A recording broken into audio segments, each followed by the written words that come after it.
자, 이제 인도와 동남아시아의 그 민족 운동 살펴보도록 하겠습니다. 살펴보기 전에 우리가 그동안 배웠던 인도 역사를 한번 쭉 정리를 해볼게요. 자, 일단 쭉 보겠습니다. 자, 우리 인도 문명 먼저 다뤘고요. 그 문명 단계에서 북방의 아리아인이 침략을 해와서 원래 살고 있던 선주민인 드라비다인을 밀어내고 일종의 카스트 제도라는 것을 형성했다. 이 카스트 제도에 대한 신분 차별 이런 것들에 대해서 반발이 일어나면서 불교, 자이나교 같은 종교가 성립했다. 이런 거 다뤘고요. 그 이후에 이제 여러 왕조들이 등장했습니다. 물론 그 전까지는 도시국가 형태로 여러 개의 국가가 있었고 통일 왕조가 등장하는 건 알렉산드로스의 침입 이후다라고 얘기했어요. 그래서 마우리아, 쿠샨, 굽타 왕조 한 파트에서 다뤘고요. 그 이후에 이슬람이 지금 이렇게 인도 지역에 전파되고 있더라. 엄밀히 따지면 서쪽에서 왔죠. 서쪽에서. 자, 그리고 나서 이제 등장했던 여러 왕조가 있었습니다. 가즈니, 구르, 그리고 델리에 등장한 여러 개의 왕조, 델리 술탄 왕조였습니다. 자, 그 다음 이제 통일제국으로서 무굴 제국이 등장하는 것이죠. 자, 이 정도 우리가 지금 다뤘고요. 무굴 제국 하면 두 명의 유명한 황제를 기억해야 된다라고 얘기했어요. 아크바르 대제와 아우랑제브 대제 두 명입니다. 자, 이 둘을 비교해서도 좀 살펴봐야 한다까지 봤고요. 아우랑제브가 죽고 난 이후에 사실은 이 무굴 제국이 계속 쇠퇴하는 과정을 거치게 됩니다. 자, 그럼 인도는 어떻게 점점 약해졌고 그 약해짐을 극복하기 위한 어떤 노력을 벌였는가를 쭉 볼 텐데 먼저 사실 16세기부터 돌아가도록 하겠습니다. 자, 16세기는 어떤 상황이었냐? 당시 이제 유럽의 여러 나라들이 기술 발전에 힘입어서 신항로를 개척하게 됩니다. 자, 유럽에서 이 인도 지역으로 향신료를 구하러 오는데 중간에 오스만이라고 하는 이슬람 세력이 딱하니 버티고 있었단 말이지. 그래서 직접 교역을 위해서 새로운 신항로 개척이 이루어졌고, 자, 그 과정에서 이제 지구가 둥글다는 걸 발견하기도 하고요. 아무튼 백길로서 인도에 달아나는 루트가 발견이 됩니다. 자, 그 과정에서 이제 인도에 적극적으로 진출하는 것이 처음에 포르투갈, 에스파냐도 있고요. 나중에는 영국, 프랑스 같은 나라들도 진출을 하게 됩니다. 자, 그래서 이 인도에다가 열심히 자신의 영향력을 행사하기에 노력했던 국가들이 바로 이 영국과 프랑스가 되겠습니다. 자, 당시 가장 강력한 두 개의 나라이기도 했죠. 자, 이 영국과 프랑스가 인도에서의 주도권을 두고 전투를 벌이게 됩니다. 그것을 플라시 전투라고 하고요. 여기서 영국이 승리함으로써 영국이 주도권을 갖게 됩니다. 자, 그래서 인도가 이렇게 있다라고 봤을 때 여기 인더스강, 여기 겐지스강 이렇게 흐르죠. 자, 벵골은 사실 이 동북부 지방에 해당하는데, 자, 이 지역에서 지금 플라시 전투에서 영국이 승리하고 프랑스는 그러면 여기서 주도권을 빼앗기죠. 이렇게 동남아 지역으로 선회합니다. 그래서 나중에 베트남이라든지 라오스, 캄보디아 이런 지역은 또 프랑스의 영향권 안에 들어가게 돼요. 그거까지 보시면 되겠습니다. 자, 아무튼 영국이 여기서 주도권을 갖게 되고 사실상 이제 간접 지배 형태를 띠게 됩니다. 자, 당시 영국의 왕의 위임을 받아서 동인도 회사가 이 지역에 대한 경영, 통제를 주도해요. 그러니까 이미 사실 무굴 제국의 황제는 사실상 허수아비가 되고 이 일부 귀족 세력들과 동인도 회사가 협력을 해서 국가를 주도해 나갔다라는 거지. 자, 이러한 간접 지배 형태 하에서 약해져가고 있는 인도를 되살리기 위한 나름의 움직임이 등장합니다. 그중 하나가 브라흐마 사마지 운동이라는 거예요. 자, 그래서 초기 힌두교의 정신으로 돌아가자. 우리가 초심 찾자라고 했던 거야. 람모한 로이라고 하는 인물이 종교 지도자가 주도했던 것이고요. 자, 그럼에도 불구하고 크게 막 인도가 변화하거나 그러지는 않았습니다. 자, 그러다가 문제가 생깁니다. 그것이 바로 1857년의 일인데, 자, 이 시기에 세포이의 항쟁이라고 하는 것이 일어납니다. 세포이의 항쟁. 자, 세포이라고 하는 존재는 동인도 회사에서 고용한 인도인 용병이라고 생각하시면 돼요. 자, 기본적으로 근본은 인도인이고, 인도에는 힌두교를 믿는 사람들과 이슬람교를 믿는 사람들이 굉장히 많았다라는 것이지. 자, 그런데 이 세포이들이 자신들이 존중받지 못하고 있다, 우리 인도를 영국이 착취하고 있다, 이런 생각이 드니까 이들이 결국 들고 일어나서 일종의 반란을 일으킨 겁니다. 자, 영국이 어떻게든 이것을 진압을 했는데 이것이 계기가 되어서 인도에 대한 통치 방식을 바꿔야겠다라고 영국이 자각을 하기 시작했고요. 그래서 인도 통치 개선법이라고 하는 것이 제정됩니다. 자, 이 인도 통치 개선법 제정은 중요한 것이 기존에 이제 무굴 제국이 사실상 사라지는 것을 의미합니다. 무굴 제국의 황제는 폐위되고 무굴 제국은 사라지고요. 기존에 이 동인도 회사를 통한 간접 지배가 아니라 이제는 영국이 직접 이 지역을 지배하는 이런 모습들로 변모하게 되더라. 사실상 직접 지배로 들어가게 됐다. 자, 그리고 나서 약 19년 뒤인 1877년에는 주변에 스리랑카라든지 미얀마 같은 나라들 모두 합쳐서 영국령 인도 제국의 성립을 발표합니다. 자, 그래서 인도 제국의 황제가 이제 영국의 빅토리아 여왕이 되는 것이죠. 그거까지 보시면 되겠습니다. 그래서 인도와 미얀마 그리고 스리랑카 이런 나라들이 모두 지금 영국의 영토로서 편입이 되는 것이다. 자, 이렇게 사실상 영국이 인도를 식민 지배하기 시작했어요. 본격적으로. 자, 그리고 나서 인도를 효과적으로 통치하려면 인도인들의 도움을 받아야 된다라는 것이지. 그래서 인도의 지식인들을 어느 정도 회유해서 정치에 참여할 수 있는 것처럼 회유를 해서 나름의 권한을 줍니다. 그리고 하나의 정치기구를 조직해 주는데 그것이 인도 국민회의라고 하는 것이에요. 그래서 적정하게 권한을 주면서 인도인들을 효과적으로 통치하기 위해 만든 것이었습니다. 자, 그렇게 영국의 인도 지배는 착착 이루어져 갑니다.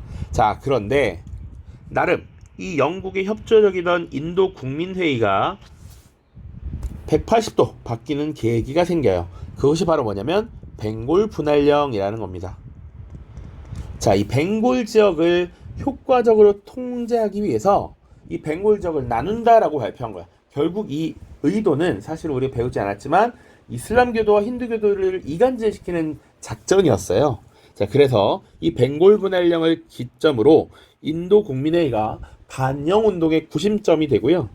자, 이 벵골 분할령이 발표되고 나서 인도 국민회의는 1906년에 콜카타 대회라고 하는 민중 대회를 개최합니다. 자, 틸라크라고 하는 인물을 중심으로 이 민중 대회가 열리게 됐고요. 여기서 4대 강령이라는 것을 채택해요. 4대 강령. 영국 상품 불매, 국산품 애용, 인도인의 자치 허용, 그리고 하나 갑자기 기가 안 나는데 밑에서 보겠습니다. 국민교육의 진흥이었던 것 같아요. 국민교육의 진흥. 그렇게 4가지 요것을 주장하고 이것을 얻어내기 위한 투쟁을 벌이게 되죠. 그래서 결국 벵골 분할령이 1911년 취소가 됩니다. 자, 그리고 여기 프린트에 사실 빠져 있는데 그 이후의 내용들도 좀 이따가 다시 한번 정리를 하겠습니다. 본격적으로 내용 들어가도록 하죠. 첫 번째는 영국의 인도 침략입니다. 자, 배경. 일단 인도 자체가 약화되었기 때문에 이 서구 열강들의 침략이 있었던 것이죠. 자, 빈번한 전쟁, 재정의 파탄, 지방세력 반란 등으로 무굴 제국이 일단 힘이 빠지고 있었다.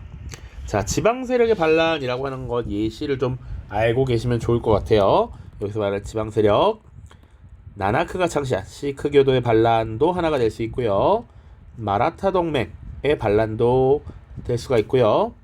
마이소르 세력이 있습니다. 마이소르 전쟁이라고 하는 것도 나요. 이런 것들을 예시로 기억해두면 좋겠다. 자, 과정 보시면 17세기부터 이미 영국 세력이 인도로 진출을 하고 있었대요. 자, 신항로 개척 이후에 지금 향신료를 획득하기 위해 지금 온 것이라고 보면 되겠죠. 뿐만 아니라 사실은 18세기가 되면 영국에서 산업혁명이 일어나게 되고 면 생산이 대량으로 이루어지면서 면을 팔기 위해서도 인도가 더욱 중요해진다라고 보시면 됩니다.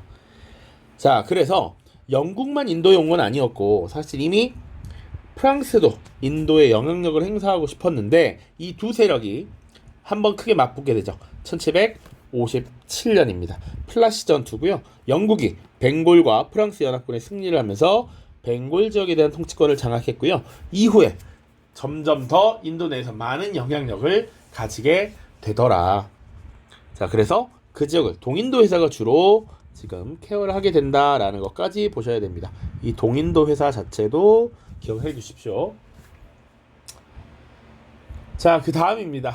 자, 인도가 점차 식민지화 되었습니다. 영국산 면직물이 대량으로 수출되게 됩니다. 18세기 후반부터 산업혁명 이후 이제 기계로 짜낸 이 면직물이 대규모로 수출이 되기 시작한다.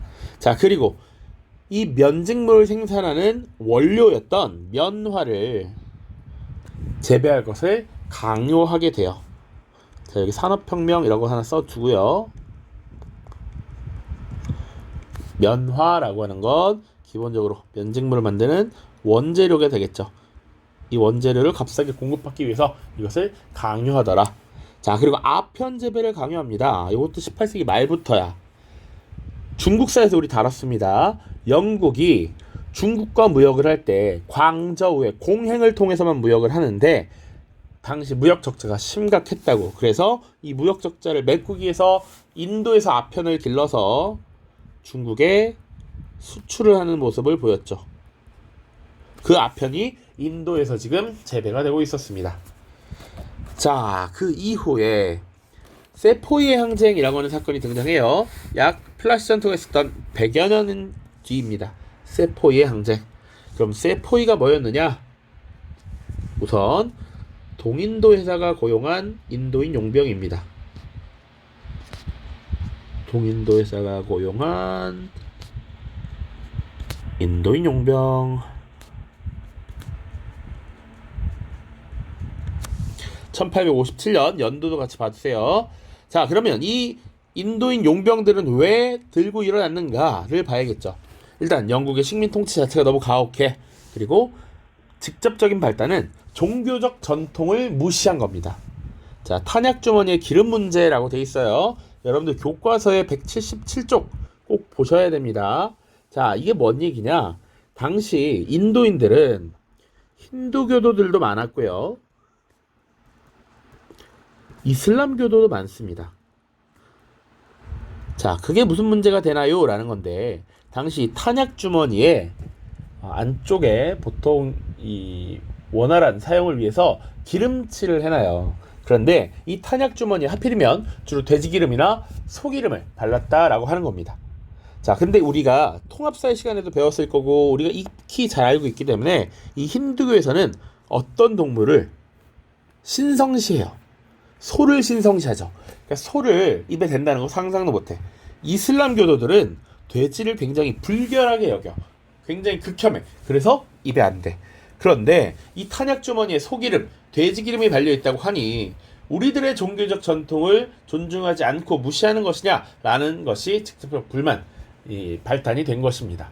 자, 그래서 이 세포이들이 결국 들고 일어나게 되고요. 나름 인도 독립전쟁으로서 규모가 확대됩니다. 그래서 수도였던 델리를 점령하고 나름의 세력을 뻗쳤으나 결국 영국군에게 진압을 당했다라는 것이죠.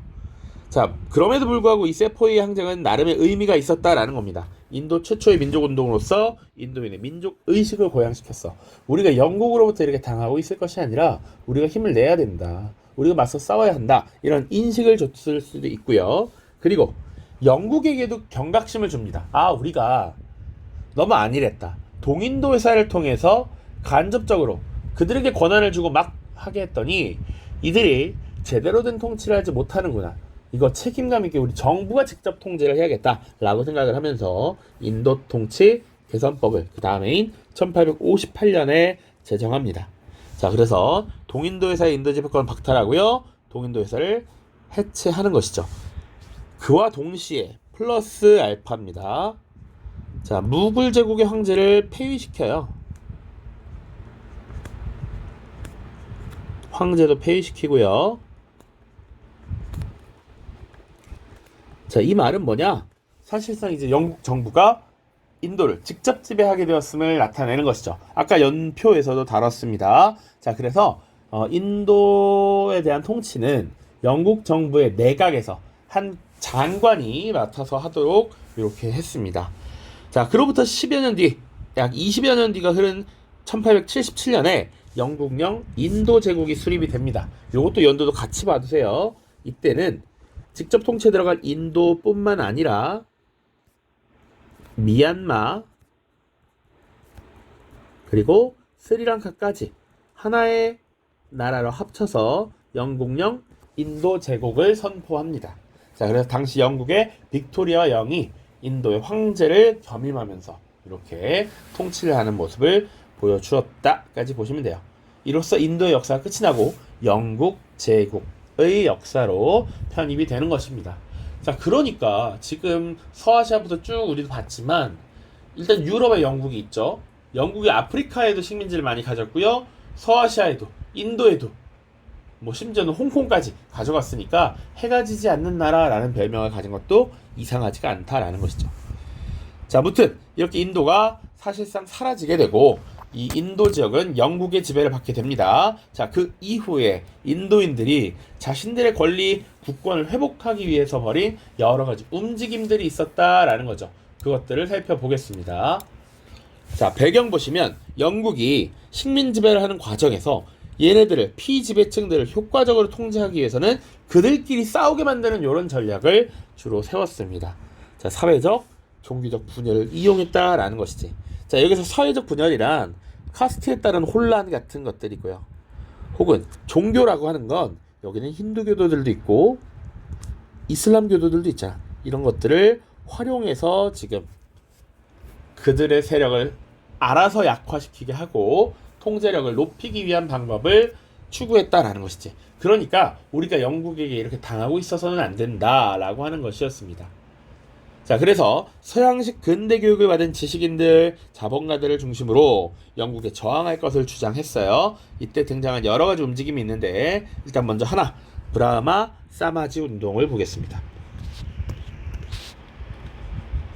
자, 19세기 전반의 일입니다. 요새 보면 별표까지는 안 해도 될 것 같아요. 람모한 로이라고 하는 힌두교도 지도자가 주도를 했고요. 힌두교의 순수한 교리로 돌아가자.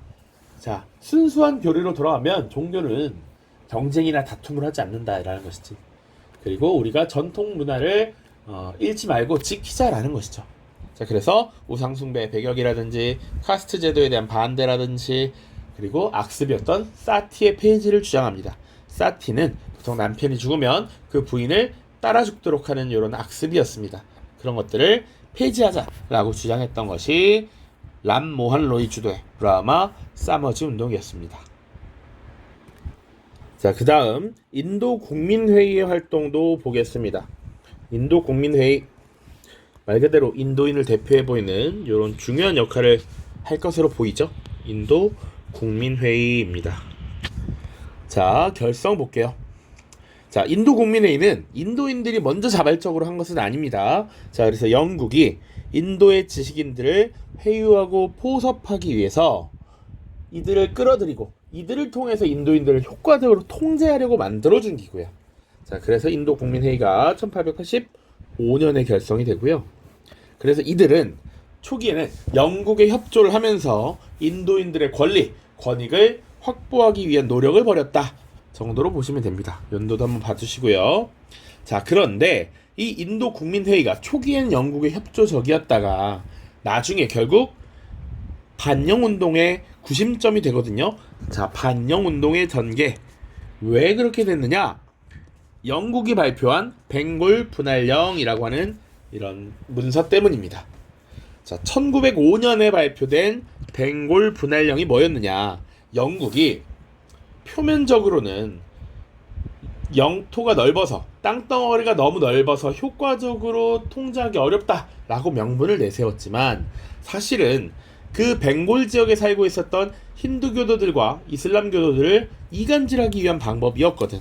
그래서 영국이 의도적으로 지금 벵골 지역을 분할 통치하겠다라고 선포를 해버렸어. 자, 그런데 인도인들은 그 영국의 검은 뜻을 잘 알고 있었죠. 그래서 이에 대한 반대 운동을 벌이게 되고 그것의 중심에 나선 것이 바로 인도 국민회의였습니다. 자, 그래서 이 인도 국민회의가 중심이 되어서 콜카타 대회라고 하는 것을 개최합니다. 자, 틸라크라는 인물이 주도했고요. 4대 강령을 채택했어요. 요 4대 강령의 내용도 어느 정도 알고 있어야 됩니다. 자료로도 많이 언급이 됩니다. 자, 그래서 영국 상품을 배척하자. 그리고 국산품 애용하자. 그리고 인도인의 자치를 허용받자. 그리고 국민교육의 진흥. 인도인들도 니들처럼 제대로 교육시켜라. 라고 하는 것들이죠. 그런 것들을 우리가 얻어내자 라고 하는 것이 4대 강령 콜카타 대회의 내용이었습니다. 자, 결국 인도인들의 저항이 거세지자 어쩔 수 없이 벵골 분할령을 취소하게 되었고요. 명목상 인도인의 자치를 인정했습니다. 명목상이야. 실질적으로는 영국이 의도한 것을 다 관찰하고 주입시키면서 명목상 인도인들의 의견을 받아들이는 이런 모습들을 취했다 정도로만 인식하면 되겠습니다. 자, 그 밑에 조금만 더 우리가 필기를 통해서 내용을 정리하겠습니다. 선생님 이 부분을 교재를 개편하면서 빠뜨렸어요. 자, 그래서 현대, 자, 세계대전 시기 어떻게 또 변화했는가부터 볼게요. 자, 벵골 분할령이 취소된 것이 1911년이었고요. 그로부터 약 3년 뒤에 제1차 세계대전이 일어납니다. 자, 제1차 대전, 1차 세계대전. 자, 연도로는 이제 앞으로 자주 봐야 되니까 1914년부터 1918년까지 있었습니다. 자, 이 1차 세계대전의 특징이 어땠냐면요. 각종 신무기가 막 등장합니다. 자, 당시 등장했던 대표적인 무기가 기관총이에요. 난사를 할 수 있지. 자, 그러다 보니까 상대를 향해서 뛰어가는 게 어려워. 상대방을 꺾기 위해서 전진하는 게 어렵다 보니까 땅을 파서 숨어서 전쟁을 벌이는 참호전이 벌어지고요. 이 참호전이 벌어지면서 적이 앞에 숨어 있으니까 쉽게 전진할 수 없어. 그래서 총기로 뚫리지 않는 이 탱크, 장갑차, 전차류가 이때 등장하기 시작합니다. 자, 무튼 그런 신무기와 신전술이 난무하는 총력전의 시기였고요. 당시 전쟁에서 승리하기 위해서는 자신들이 가진 모든 전력을 다 동원해야 했어. 그러니까 영국도 이 1차 대전에 참전을 하게 되죠. 주요 교전국인데 이 당시에 영국이 자신들이 유리한 위치를 점하기 위해서 영국이 인도인에게 자치권을 제안합니다. 인도인에게 자치권 제안. 너희들이 우리와 함께 열심히 싸워주면 자치할 권리를 줄게 라고 제안을 했던 것이죠. 인도인의 입장에서 고민을 하다가 이걸 받아들였습니다. 오케이, 우리가 그래, 영국이 일원으로서 열심히 싸울 테니까 그러면 자치권을 내놔라. 그런데 문제는 그런 약속이 잘 지켜지지 않았다라는 것이죠. 자, 승전 이후에 약속을 지키지 않았습니다. 뿐만 아니라 심지어는 이에 저항하는, 그러니까 약속을 안 지키니까 당연히 인도인들이 가만히 있지 않았는데 이것을 탄압하는 롤러법이라고 하는 법을 제정합니다. 이거 중요합니다. 롤러법 제정 1919년입니다. 자, 롤러법은 영장심사 없이 구속영장 청구 없이 지금 구금을 시키거나 감금할 수 있는 이런 것을 말해요. 그러니까 절차를 무시한 인도인의 자의적 구속이 가능했다라는 거야. 그러니까 인도인들이 참을 수 없죠. 이에 대한 저항을 시작합니다. 자, 저항. 우리가 잘 알고 있는 인물이 여기서 등장해요. 간디라고 하는 인물 있죠. 간디가 비폭력, 불복종 운동을 하게 되죠.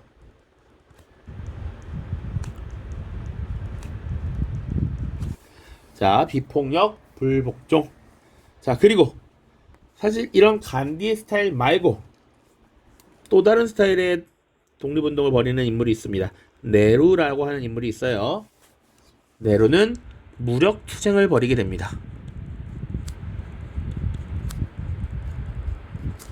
자, 그래서 요것과 관련해서 기억해 둘 것은 간디의 비폭력 불복종 운동 이후에 소금행진이라고 하는 것이 조금 유명하죠.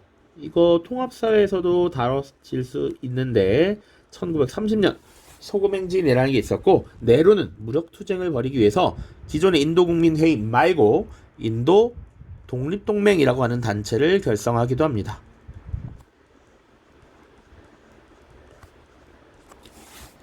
자, 이렇게 인도인들의 저항이 거세지자 영국이 그대로 있을 수만은 없었다. 그래서 인도인에게 자치권을 어느 정도 부여하는 신인도 통치법이라고 하는 것을 제정하게 됩니다. 1935년의 일입니다. 자, 물론 그로부터 또 이후에 2차 대전이 벌어져요. 제 2차 세계대전. 자, 2차 세계대전 자체는 1939년부터 1945년까지죠. 무튼 그 이후에 인도인들의 저항이 굉장히 거세지고 영국의 힘이 점점 떨어지는 이런 상황 속에서 영국이 인도인의 독립을 허용하지 않을 방법이 없었다. 그래서 이제 인도는 영국으로부터 독립하게 되는데 하필 이제 인도와 파키스탄으로 분리 독립하게 됩니다. 1947년의 일입니다. 요거까지 보시면 되겠습니다. 오케이? 자, 이렇게 봤으면 인도의 민족운동 그 이후까지 쭉 본 겁니다. 자, 동남아시아의 민족운동 잠깐 끊었다가 보도록 하겠습니다.